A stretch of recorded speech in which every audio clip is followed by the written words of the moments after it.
English by the Nature Method, Chapter 49, the 49th chapter, A Visit to the Harbour of London. Storm had had a busy morning at the office. The manager's bell had rung for him at least 5 times. "The old man does nothing but ring his bell for me this morning," Storm said to Marshall. While he was speaking, the bell rang once more. "This is the bell." When he had entered the manager's office, the manager began by saying, "You know that the harbour of London is the greatest harbour in existence, and that ships go from there to all parts of the world. But have you ever visited it? If not," he continued, "there is a chance for you to do so today. I want you to go down to a ship lying in the harbour and speak to the captain of the boat. We often have trouble with him, because he decides things for the firm without asking us. If he is in doubt about anything connected with the affairs of the firm, he does not ask us what to do, but decides the matter himself.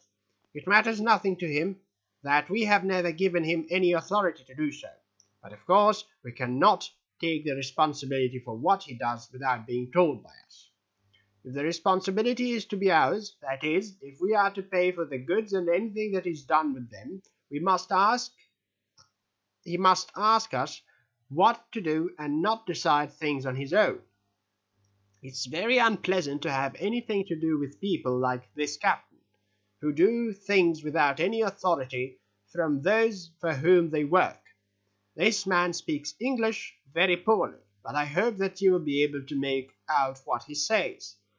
For I want you to tell him that he may give as many orders as he likes to the men on his ship, but that if the firm has only orders to give, I will give them.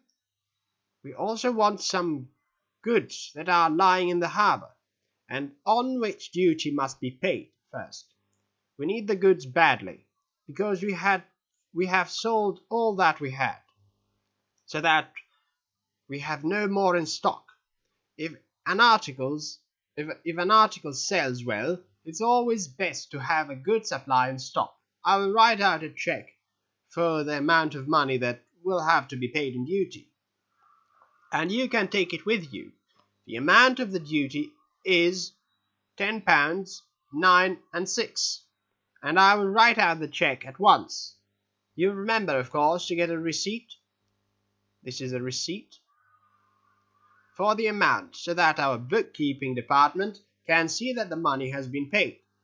Storm promised to get a receipt for the cheque, and mentioned that it would be his first visit to the harbour, after which he left the manager's office. The man to whom he paid the money at the custom house soon discovered that Storm was a foreigner, and on hearing that it was his first visit to the harbour, he offered to show him some of the things worth seeing there. The first building to which they came was used to store corn. Storm's new friend said that many of the buildings were used for grain. "What kind of grain do you store here?" he asked the man. "There are 3 or 4 important kinds," he answered, "but by far the most important is wheat, because most of the bread eaten in England is white bread. However, we don't produce enough wheat in England for our own supply, and although there is such a lot stored here, it's not enough to supply the country with white bread for more than a month.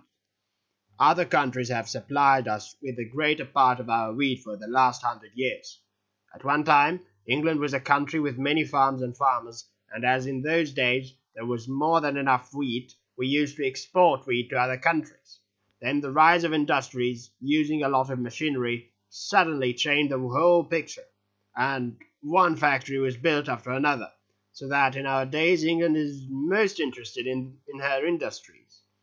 The coal, steel, iron, cotton, and woolen industries are by far the most important. I'll now take you to a building that will no doubt interest you very much.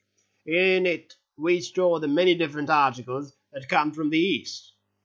As soon as they entered the building, Storm saw 5 or 6 cats and asked the man what they wanted cats for. "These are very special cats, our fellow workers, so to speak," his guide explained.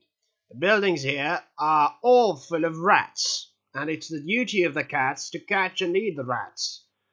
This is the rat. We feed them once a day on fresh meat. Not very much, of course, but just enough to make them feel that they belong to us. For the rest, they must catch rats, and as they all look nice and well fed, it seems that they are doing their work properly.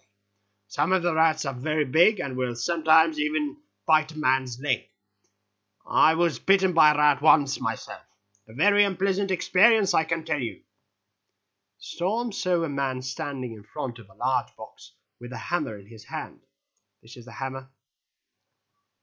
He was using the hammer to open the box, on one of the sides of which were some very strange marks. These are the marks.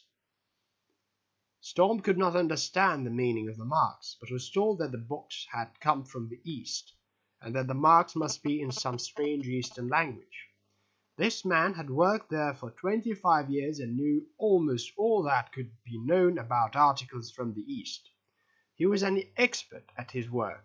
There were a number of other men too, who on account of many years' experience had become real experts at their work. Storm remained in front of the box that was being opened, as he wanted to see what it contained. After a few minutes, he saw that it contained many Eastern articles which are usually sold very cheap. The man, however, explained that the articles were no longer so cheap as they used to be. They had always paid insurance on the goods, so that if anything should happen to them on the way to Europe, the firm would receive money for the damage that had been done. But both during and after the war, they had had to pay a much higher insurance on goods from foreign countries.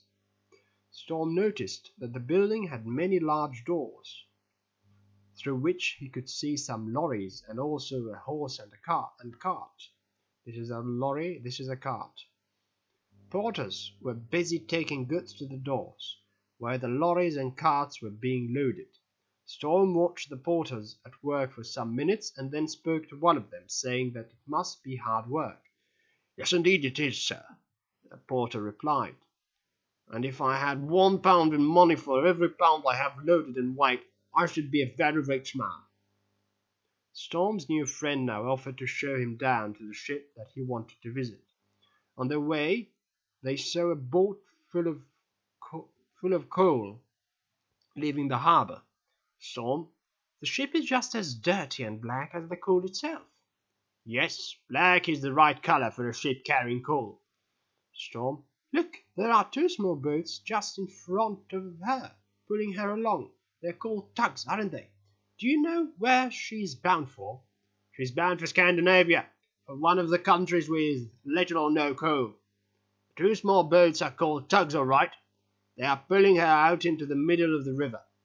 "I don't understand why coal is shipped from London," said Storm. "Because all the mines from which the coal is taken are much farther north. They usually ship the coal from some places near the coal mines, but now and then it's shipped from London," the man replied. When at last they reached the ship that Storm was looking for, he saw two sailors painting the side of the ship with black paint. Storm turned to his friend and said, "We have now passed 5 or 6 ships, and on all of them 1 or 2 sailors have been painting. Have sailors nothing else to do but to paint the sides of their ships?" He called to the 2 sailors, asking them if the captain was on board. On hearing that he was, Storm said goodbye to his guide and went on board. He found the captain standing with another officer of the ship. This is an officer. When Storm had introduced himself, the officer walked away, and Storm began to tell the captain what the manager had said. The captain soon got very angry and said to Storm, "I'm a man who has sailed all the oceans of the world, and yet your manager, who sits in his office all day, sends me his foolish orders." However, after Storm had explained in detail why it was important that the captain should never decide anything for the firm on his own, the captain grew quieter and promised to do only what he was told. "I'll do as your manager wishes," he said. "The trade between England and my country is very great, and I hope that I may help to make the two countries buy still more from each other, so that the trade may become still greater." When Storm returned to the office, the manager thanked him for what he had done.